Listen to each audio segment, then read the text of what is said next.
Bəli, Infantino müəllim. Dünən sənə zəng eləmişəm, cavab vermirsən, zənglərimi açmırsan. Hə, İordaniyanı yola salırdın. Necə yola sala bildin? Lap yaxşı. Sən Allah, bu nə püşk atmalı atdırmısınız siz? Bu nədir? Bu nə hərəkətdir belə? Bu Portuqaliyanı niyə o tərəfə saldınız ki siz? Necə yəni? Necə yəni nə olub? Başına dön, Portuqaliyanın düşdüyü yerə bax, gör kimlərdən oynayacaq o. Bu nə hərəkətdir? Argentina hara düşüb, Portuqaliya hara düşüb? Sənə konkret olaraq Argentinanı aparırsan ha. Dartırsan sən Argentinanı. Necə yəni qaydaları var? Nə qaydalardır ki o? Hə, qrupda birinci yer olanda avtomatik olaraq daha zəif rəqibə düşürsən. Amma mən onu bilmirdim. Hə, yəni Portuqaliya Kolumbiyanı utsaydı, Qana ilə Portuqaliya oynayacaqdı, hə? Hə, Argentina ilə sonra düşə bilərdi Portuqallılar. Birinci yer olmadılar deyə nə belə oldu? Hayda. Nə bilim, nəysə. Amma sən Argentinanı dartırsan. Variant yoxdur, sən dartırsan. Gördüm də Iordaniyanın qapıçısın. Sən idin qapıda. Ay, elə qapıçı olar, sən idin o qapıda. Yaxşı, bəsdir, artist eləmə. Keçəl fantamaz ha. Sağ ol. Kamran, necəsən? Nə var, nə yox? Şükür oldu, salamatlıdır. Sən necəsən? Yaxşıyam. Milkshake-imizdən içək. Nuşcan. Dünya kubokundan danışaq. Milkshake-a bağla. Oyda. Yarısını içib qurtarmışam mən səni. Marojnası qalıb anca. Nə var, nə yox? Dünya kubokuna baxırsan, yoxsa yox? Yox abi, qəti əlaqəm yoxdur. Niyə? Futbol baxmıram axı abi mən. Amma O yalnızca kommersiya məqsədi istifadə edirəm. evet. Kommersiya deyəndə ki, futbol elə bir şeydir ki, yəni ona baxmaq lazımdır. Əsasda Dünya kubokuna. Biz də Dünya kubokuna baxırıq. Argentina azarkeş deyirik, İspaniya azarkeş deyirik. Səncə çempion kim olacaq? Argentina. Mənə görə deyirsən onu. Yox, uşaq vaxtı da Sega oynayandım, Argentina seçirdim. Oyda. Bir simpatiyam var Argentinaya qarşı. Braziliya Argentinaya qarşı bir simpatiyam var. Yaxşı, əla. Dostlar, hər birinizi salamlayıram. Futbol kanalına xoş gəlmisiniz. Belə Kamranla maraqlı söhbət etdik, Infantino ilə danışdıq. İndi isə başlayaq. Baş vermiş oyunlar haqqında öz fikirlərimizi bildirməyə. Buradan Unipoint Coffee Shop-a öz təşəkkürümü bildirmək istəyirəm. Bizim verilişin sponsorudur və gördüyünüz kimi belə gözəl milkshake ilə qarşınızdayam. Çox qəribə bir rəngi var bu milkshake-in və bunu deyim ki, hər halda saqqız çeynəyirsiniz və saqqızın dadını hiss edirsiniz. Bu milkshake-dən saqqız dadı gəlir. Yəni bu milkshake sizə saqqız tamam verir. Möhtəşəm bir dadı var. Əgər yoxlamaq istəyirsinizsə, Unipoint-a yaxınlaşıb bu milkshake-i sifariş verə bilərsiniz. Mən də daima orada oluram. Gələ bilərsiniz, oturarıq, söhbət eləyərik, futboldan danışarıq. Ona görə bir daha Unipoint-a təşəkkürlərimi bildirirəm. Yaxşı ki varsınız. Nəysə dostlar, başlayırıq verilişimizə. Birinci İspaniya millisi haqqında danışmaq istəyirəm. İspaniya millisi konkret olaraq mənim qanımı qaraldır. Niyə? İlk növbədə İspaniya millisi o deyil. İspaniya millisində nəsə çatışmır. Və ən önəmli faktorlardan biri İspaniya milli komandasının əsas heyət üzvlərinin demək olar ki, heç biri öz formasında deyillər. Rodri yaxşı deyil, Pedriyə nəsə olub, daha doğrusu Pedri yorğundur. Lamine Yamal 2 aydır futbol oynamır, zədədən qayıdıb. Nico Williams o da zədəli idi, təzə qayıdıb, ortada bir şey yoxdur. Fabian Ruiz o deyil, Merino'ya güvənmək olmur. Oyarzabal oyundan çıxır, İspaniya millisi qol vurur. Daha doğrusu oyundan çıxmır, zədə alır və 1 dəqiqəlik meydandan kənara çıxır. Həmin andan sonra İspanlar qol vurur.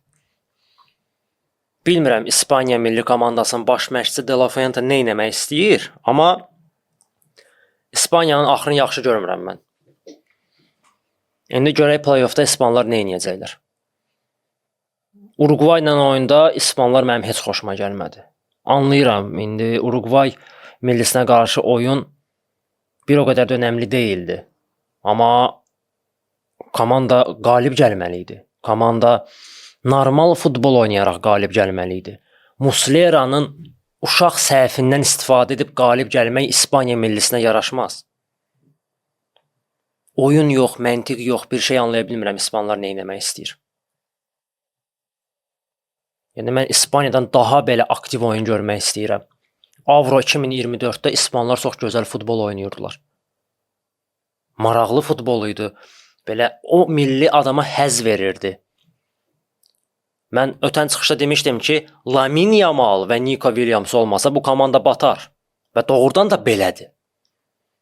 Nico Williams və Yamal hal-hazırda formada deyillər və İspaniya millisi hücumda kreativ bir şey göstərə bilmir. Kreativlik sıfıra bərabərdir. İspaniya milli komandasının 16-da 1 final mərhələsindəki rəqibi Avstriya millisi olacaq. Bu Avstriya ki İspanlara problem yaşada bilər.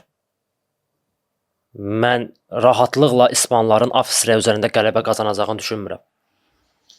Yenə təkrar edirəm, burada Lamine Yamalın böyük bir performansı olmalıdır ki, İspaniya özünə gəlsin. Və bu İspaniyanın Avstriya qarşısında açıq-aşkar favorit olduğunu düşünmürəm. Avstriyanın gözəl heyəti var, stabil heyətləri var və ad olaraq əlbəttə İspanlardan geri qalırlar. Amma oyun olaraq pis təsir bağışlamıyordular bu Dünya Kubokunda və inanıram ki, İspanlar rahat qələbə qazana bilməyəcəklər. Mən istəyərdim ki, İspanlar rahat qələbə qazansınlar. Mən istəyərdim ki, İspanlar maksimum dərəcədə qabağa getsinlər. Yəni mən İspaniyanı finalda görmək istəyirəm. Amma bu oyunla, bu performansla çətin. Mən belə gözləmirdim. İndi isə Argentina millisi haqqında danışmaq istəyirəm.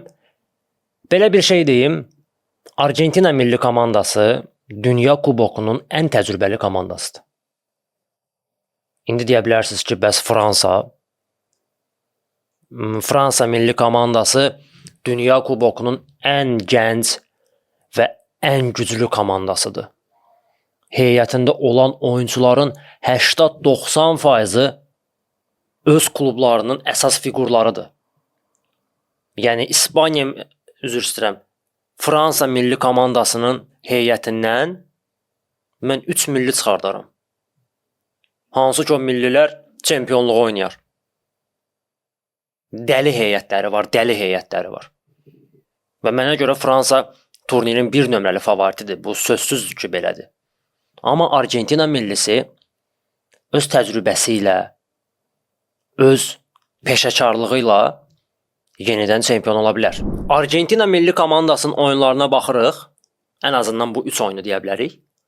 Özünü yormadan, ekonom rejimdə rahat futbol oynayırlar. Mən bu qrup mərhələsində görmədim ki, hansısa rəqib Argentina millisinin qapısında 100%-lıq qol epizodu yaratsın. Argentina milli komandası demək olar, öz qapısında moment görmür. Bəli, İordaniya ilə oyunda qol buraxdılar və həmin Argentina ikinci heyətlə oynayırdı. Amma Argentina relaksdır, Argentina rahatdır, elə bil Argentina öz gücünü saxlayıb əsas mərhələyə. Argentina bilir ki, mən bu işi həll etmişəm, gücü saxlamaq lazımdır play-offlara. Və bu Messiyə də aiddir. Bu haqda sonra danışacağam. Və Argentinada o balansı biz görürük, Argentinada biz o anlaşmanı hiss eləyirik. Amma heyətinə baxsaq, heyətin demək olar çoxsu qoca oyunculardan ibarətdir. Hansı ki o oyuncular bu dəqiqə top komandalarda oynamırlar. Atamendisi olsun, nə bilim Paradesi olsun, Tagliafico'su olsun. Bəli, komandanın heyətində super top klas oyuncular var, elit oyuncular var. Bu McAllister'dir, Enzo Fernandes'dir, Lionel Messi'dir, Alvarez, Lautaro Martinez, belə oyuncular var. Amma Argentina bir Fransa deyil. Və Argentina bu təcrübəli heyətlə, bu ağıllı heyətlə və bu heyəti bir ailə kimi yığıb formalaşdıran baş məşqçi ilə çox şey edə bilər. Portuqaliya millisi bəlkə də bu dünya kubokunun ən güclü ikinci heyətinə sahibdir. Ən azından ən güclü yarım müdafiə xəttinə sahibdir. Amma Portuqaliya millisi o deyil. O deyil. Mən hələ də anlaya bilmirəm problem nədir. Əslində bilirəm problem nədir. Bilirəm nədir problem. Sadəcə olaraq onu deyəndə üstümüzə cumurlar. Hatersiniz siz, hater. Qardaşım, mən hater deyiləm, amma olanları demək lazımdır. Portuqaliya millisinin ilk problemi mental problemdir, psixoloji problemdir. Və hal-hazırda komandada demək olar bir sistem yoxdur. İlk öncə bunun başlıca səbəbi bəlkə də Martinezdir. Roberto Martinezdir. Roberto Martinez belə wow səviyyədə baş məşqçi deyil və mən hələ də anlaya bilmirəm ki, Portuqallar necə belə bir baş məşqçi ilə Dünya Kubokuna yollanıblar. Hələ də inana bilmirəm. Amma burada başqa səbəblər də var. Başqa problemlər də var.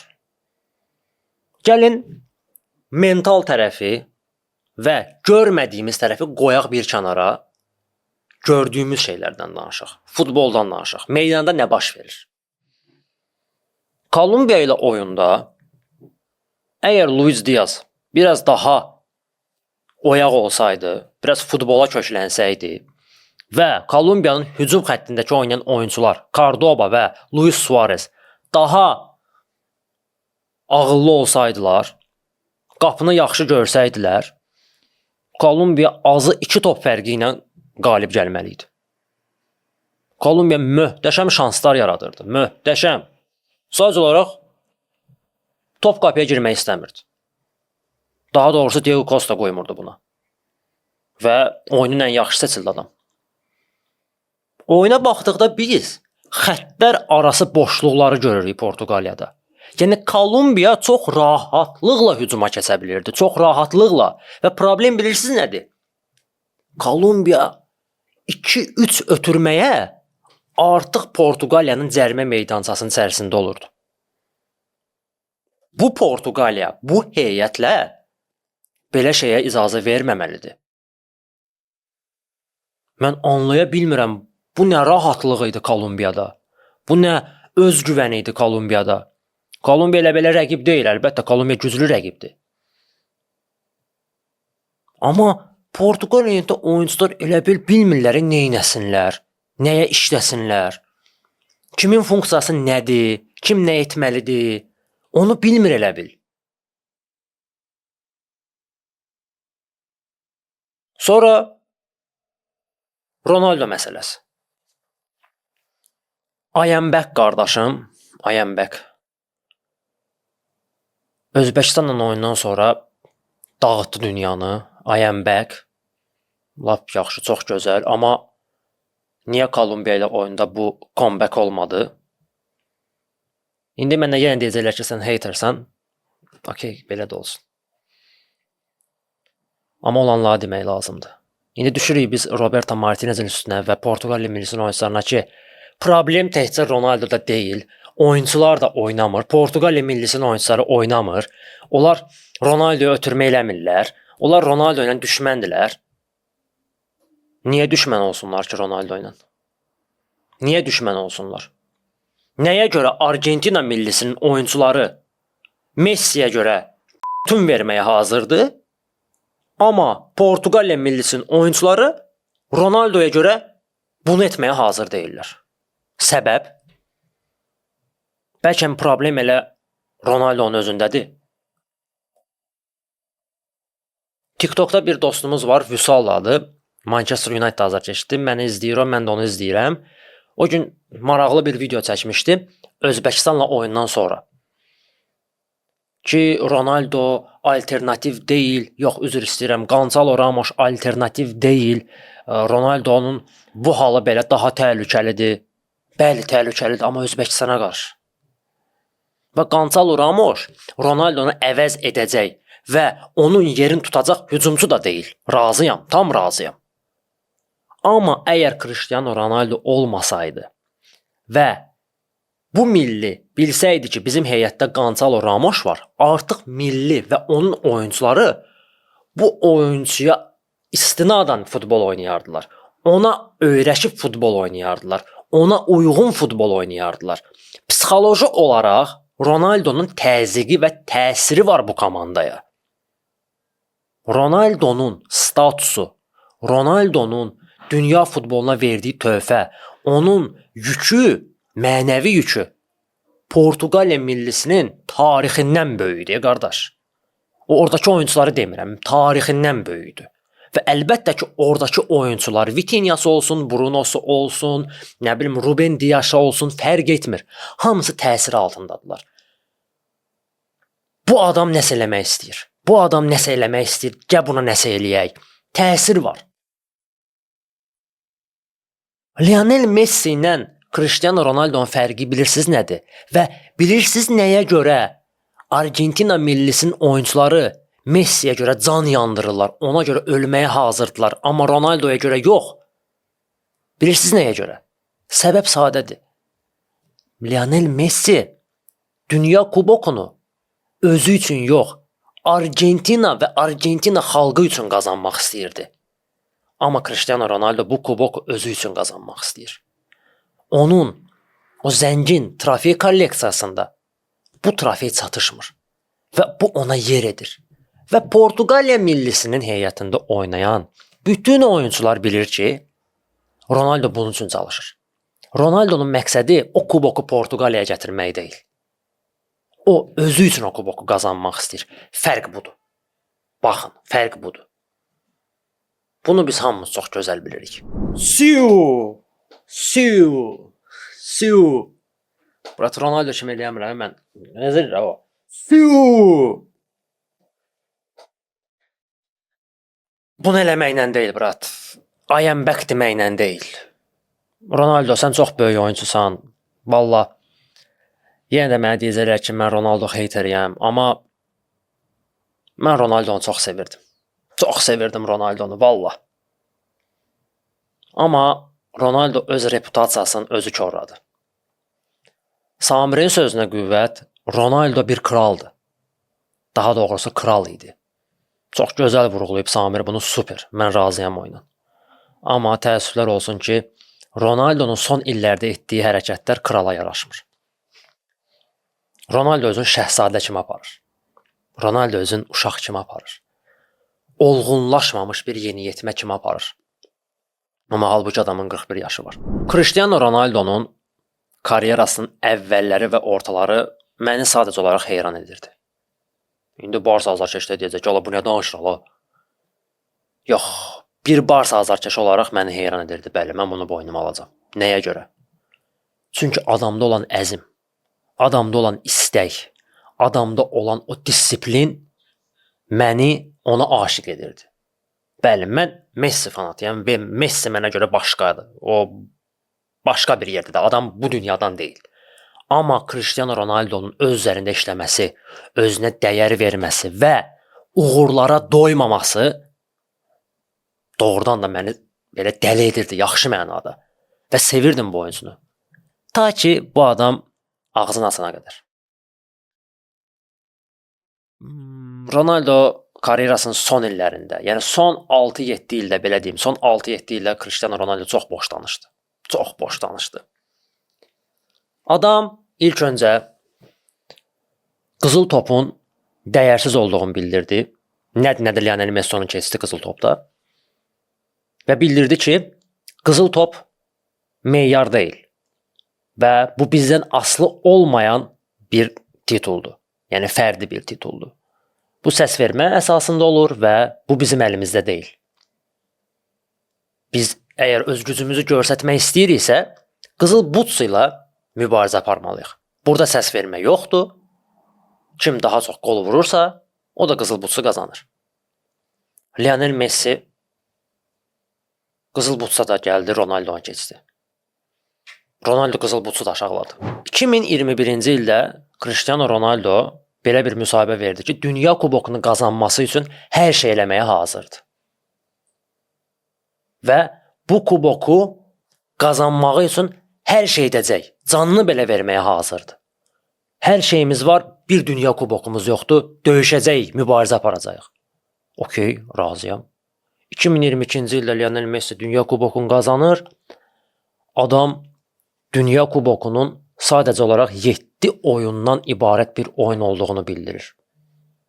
Və bu kubokun ən yaxşının kim olduğunu belirləmək üçün bir meyar olmadığını bildirir.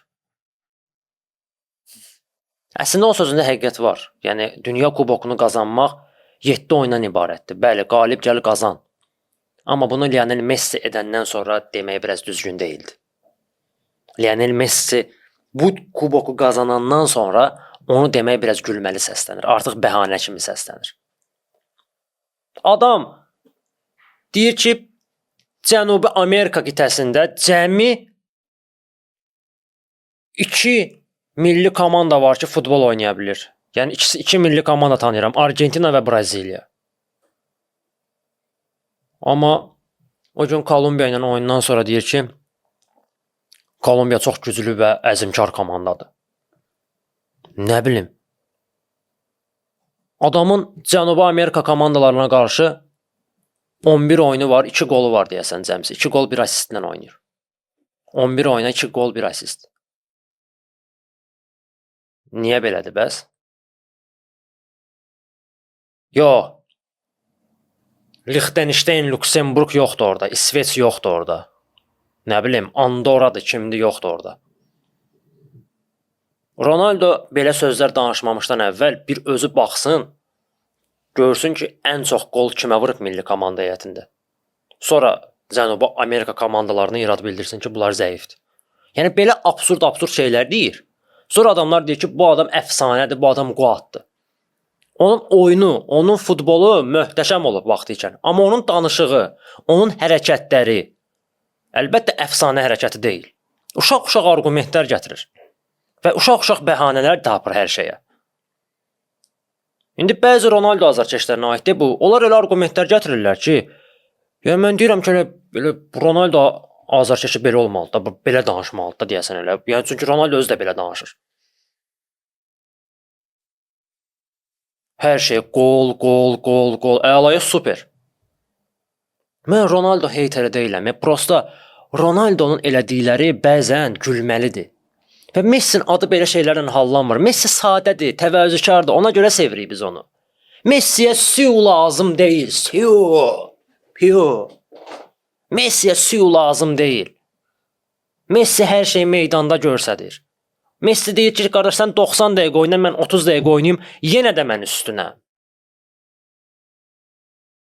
Mənim məqsədim o demək deyil ki, Messi'ni mən dahi görsədim, amma Ronaldo'nu aşağılayım. Mən Ronaldo'nu aşağılamaq istəmirəm. Ronaldo özünü aşağılayır. Ronaldo öz-özünə problem yaradır. Özbəkistanla oyunda I am back, qaqaş, I am back. Mən buradayam, mən gəldim. Hara gəldim, Murat? Kongo ilə oyunda niyə onu eləmədin? Kolumbiya ilə oyunda niyə onu eləmədin? Kolumbiya ilə oyunda hardaydın sən, Murat? Niyə ön plana çıxa bilmədin?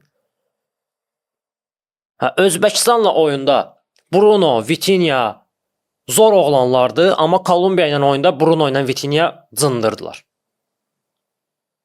Lionel Messi Əlcəzairə hat-trick eləyir. Dünya kubokları tarixində ən yaşlı hat-trick'i edir. Adam sevinir, gedir.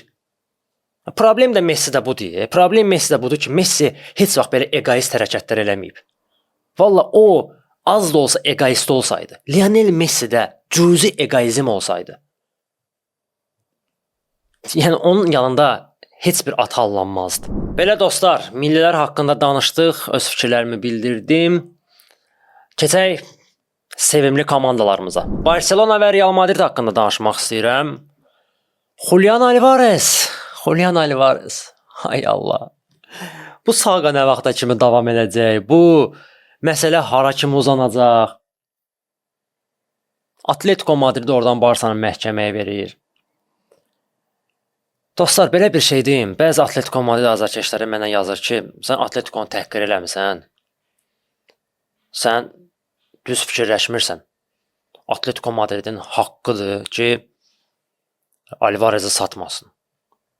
Mənim bu ilə heç bir problemim yoxdur. Mən tam razıyam. Atletico Madridin tam haqqı var ki, Alvarez'i Barcelona'ya satmasın. Tam haqqı var. Buna görə Atletico'ya söz deyən və Atletico'nu təhqir edən yoxdur. Atletico əgər təhqir olunubsa, sırf olaraq o mem videolarına görə təhqir olunub. Sənin ixtiyarın var ki, oyuncunu satmayasan. Bu sənin şəxsi seçimindir, bu sənin istəyindir. Mən bunu anlayışla qəbul edirəm. Hər bir komanda bu haqqa sahibdir. Təsəvvür eləyin, Pedri deyir ki, mən komandadan ayrılmaq istəyirəm. Pedrini Real istəyir və Paris Saint-Germain istəyir. Əlbəttə Barcelona Pedrini Paris Saint-Germainə satar, nəinki Real Madridə. Əzəli rəqibinə vermək istəməz öz oyuncusunu. Bu normal bir şeydir və Atletico'nu buna görə qınamıram. Amma Atletico'nun elə paylaşımlar etməyi əlbəttə onların necə bir klub olduğunu göstərir. Əgər elə şeylər olmasaydı, mən Atletico'ya ağır sözlər deməzdim. Gəlin açıq danışaq. Atletico Madrid rəhbərliyi Barcelona'nı məhkəməyə vermək istəyir. Mən bu haqda video çəkmişdim, qısa video. Nəyinə görə məhkəməyə verirsiniz? Başa düşə bilmədim mən. Yəni bir açıqlama versin də bizə, bir bilən adam, bəlkə biz bilmirik, bəlkə biz qoyunuq, xəbərimiz yoxdur. Nəyə görə Barcelona'yı məhkəməyə verirlər və nə gözləyirlər məhkəmədən? Avstriya ilə oyunda Julian Alvarez jurnalistlərə açıqlama verdi ki, ən yaxşısı odur ki, mən klubdan ayrılım. Mən bu haqda Atletico Madrid rəhbərliyinə bildirmişəm. Məncə ən yaxşı hal mənim klubdan ayrılmağım olardı. Və ümid edirəm ki, Atletico Madrid rəhbərliyi bunu anlayışla qəbul edər. Biz Laportanı gördük orada. Bəlkə Dekunu gördük orada. Bəlkə Alvarezə söyüş qoymuşlar ki, sən elə söz deməlisən. Adam müstəqil, azad insandır. Jurnalistlər qabağında öz fikrini bildirir və öz açıqlamasını edir. Bunun Barsa nə günahı var? Orada Barsa adı belə hallanmır. Barsa nə günahkardır? Hə, Barsa oyunçuyla razılaşıb. Barsa oyunçu ilə rəsmi qaydada razılaşmayıb axı. Barsa oyunçuyla şifahi razılaşıb. Nə deməkdir bu? Yəni o deməkdir ki, FIFA heç nə də bilməz. Adam klubdan ayrılmaq istəyir. İndi ayrılacaq, ayrılmayacaq, o başqa işimizdir. Julian Alvarez'ə 150 milyon, 170 milyon avro vermək istəyir Barcelona. Belə şayiələr yayılıb. Valla bu haqq hesablardan sonra Julian Alvarez'ə maksimum mən 100 milyon verərəm. Amma son bazar hadisələrinə, son transfer hadisələrinə baxıram. Mənim ağzım açıq qalır. Elliot Anderson transferindən sonra, daha doğrusu şokundan sonra, mən ikinci şoku yaşadım həyatımda. Gonçalo Ramos şokunu yaşadım. PSG Gonçalo Ramos'a görə Milandan 80 milyon avro alacaq. Mən hələ də inana bilmirəm buna görə. Bilmirəm kanalı Milan azarkeşləri izləyir yoxsa yox. Yəni mənə görə bu absurd bir rəqəmdir. 80 milyon avro 2 mövsüm ehtiyatda oturan hücumçuya vermək bu böyük bir riskdir. Böyük bir riskdir. Bu pulu City versə, bu pulu Paris Saint-Germain ilə özü versə, United versə, Arsenal versə mənə yer eləməz. Amma Milan, hal-hazırda Milanın da vəziyyəti yaxşı deyil maddi cəhətdən. Milan ekonom rejimdə hücumçuları qoyub belə bir tipdə hücumçu alırsa, deyəm ki 80 milyona belə wow hücumçu alıblar. Deyirəm, okey, risk elədilər adamlar, yatırım eləyirlər, başladılar Milanda. Halal olsun, mən istəyirəm ki Milan qalxsın.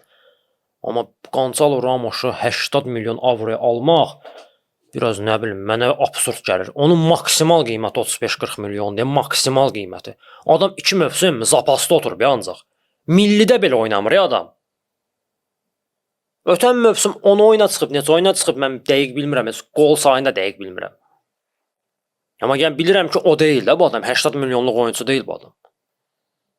Sonra Gordon'a lağ eləyirlər. Gordon'a vəbşə lağ eləyənlər çoxdur, hamı deyir ki Gordon transferi uğursuz olacaq, Gordon transferi 80 milyona bahadır, millidə heç nə eləyə bilmir. İndi görək nə baş verəcək. Yəni mənə görə də çoxdur Gordon'a görə 80 milyon pul verməyə. Gordon maksimal dəyəri 60 milyon idi. 60 milyon avroya əla olardı. Amma bu Gordondur da, ən azından ötən mövsüm nəsə elədi də bu. Newcastle heyətində, Çempionlar Liqasında top 5 bombardirdən biri oldu. Nə bilim, nəsə eləməyə cəhd edirdi də bu adam. Daim olaraq oynayır, daim olaraq startdadır, daim olaraq Newcastle daşıyır. Yoxsa da zapasda oturan oyunçuya 80 milyon avro vermək biraz gülməli gəlir mənə. Son şayələrə görə Atletico Madrid artıq razılaşıb. Razılaşıb, razılaşıb Barselonaya Alvarez'i satmağa, amma deyir ki 150 milyon avronu qəpiyinə kimi indi ödəməlisən. Bilmirəm, bilirsiniz yoxsa yox, transferlərin çoxusu taksitlə həyata keçir. Yəni məsələn bir oyunçunu alırsınızsa, o oyunçu tutaq ki Gordon. Gordona görə Barcelona 80 milyon avronu birdən-birə vermir.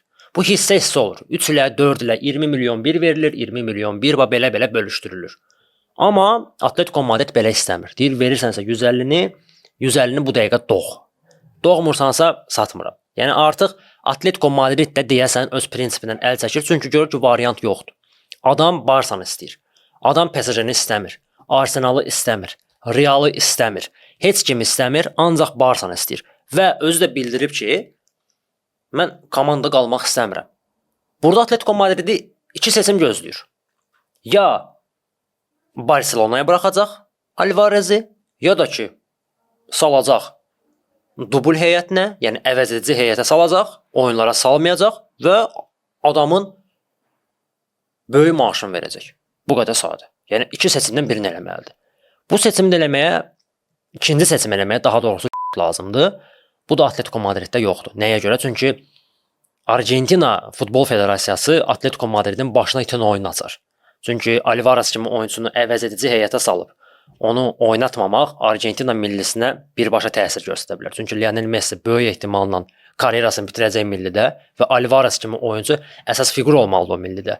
Və Alvarez kimi oyunçunun Atletico Madriddə start heyətdə oynamayıb əvəzedici heyətdə oynaması Argentina millisini dəli eləyər. Argentina milli komandasının nə bilim baş məşqçisi, Argentina Futbol Federasiyasının prezidenti Simeone-ni gəlib evindən çıxarar gecə-gecə. Barcelona Alvarezə alternativ variant olaraq Bournemouthdan Ali Korpini transfer etmək istəyir və onu görür əvəzedici olaraq.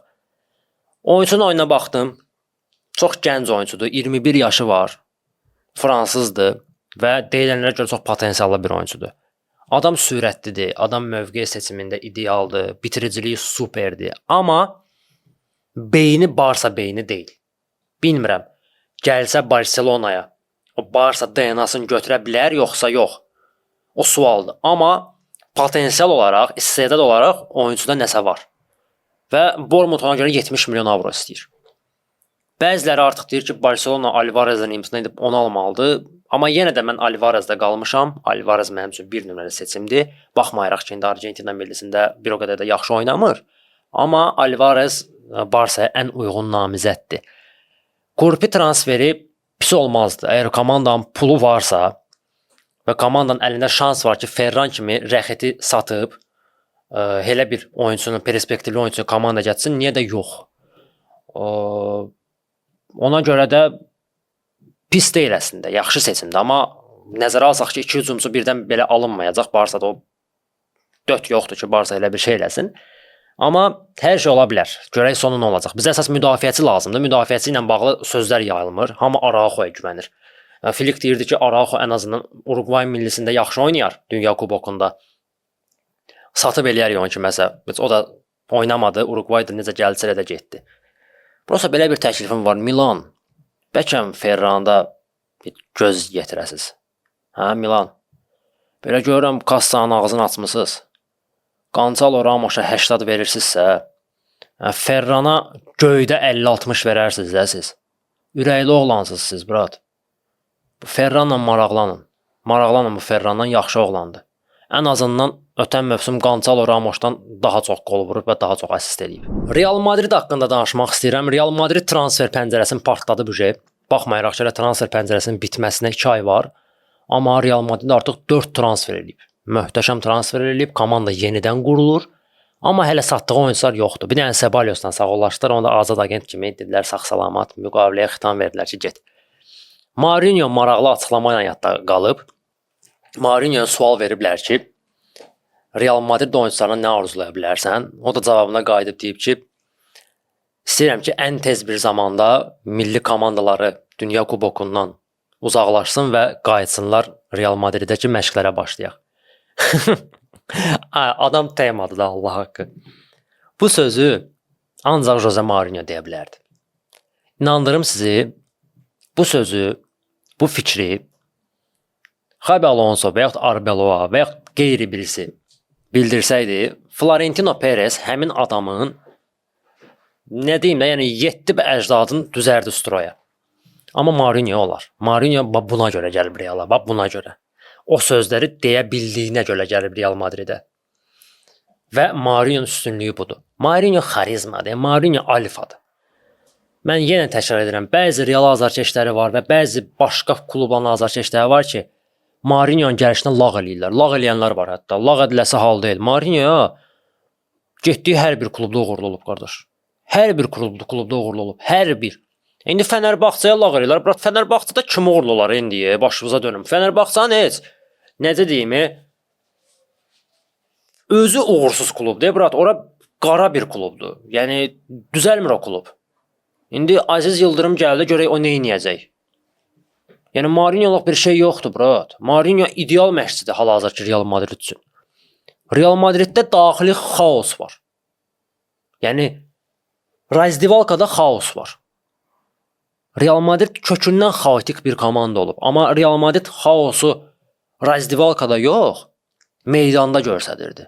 Və həmişə də o xaosun sayəsində uğurlu olublar. Amma günümüzdə o xaos meydanda yox, Razdivalkada var. Və o xaosun qarşısını ancaq Jose Mourinho ala bilər. O deyir, pazı ancaq pazla çıxara bilərsən. Mbappé'ni də, Bellingham'ı da, Vinicius'a qoyacaq diz üstə stroya disiplinli bir şey eləyəcək. Eləməsə əgər, alındıra bilməsə əgər, onda deməli Jose Mourinho da o deyil. Və yaxud burada artıq doğrudan da əmələ gəlmir, gərək bu iki xiyardan birini satal. İki variant var. Bunlardan biri getməlidir. Əgər Mourinho alındıra bilməsə. Görək nələr baş verir. Dostlar, növbəti buraxılışın sonuna çatdıq. Hər birinizə təşəkkür edirəm ki, videonu izlədiniz, bəyəndiniz, like qoydunuz, şərh yazdınız və paylaşdınız. Kim ki eləmədi onu, eybi yox, brat. Öpürəm sizi, canınız sağ olsun. Amma gələn səfər eləyin. Öpürəm hamınızı, özünüzə yaxşı baxın. Vamos!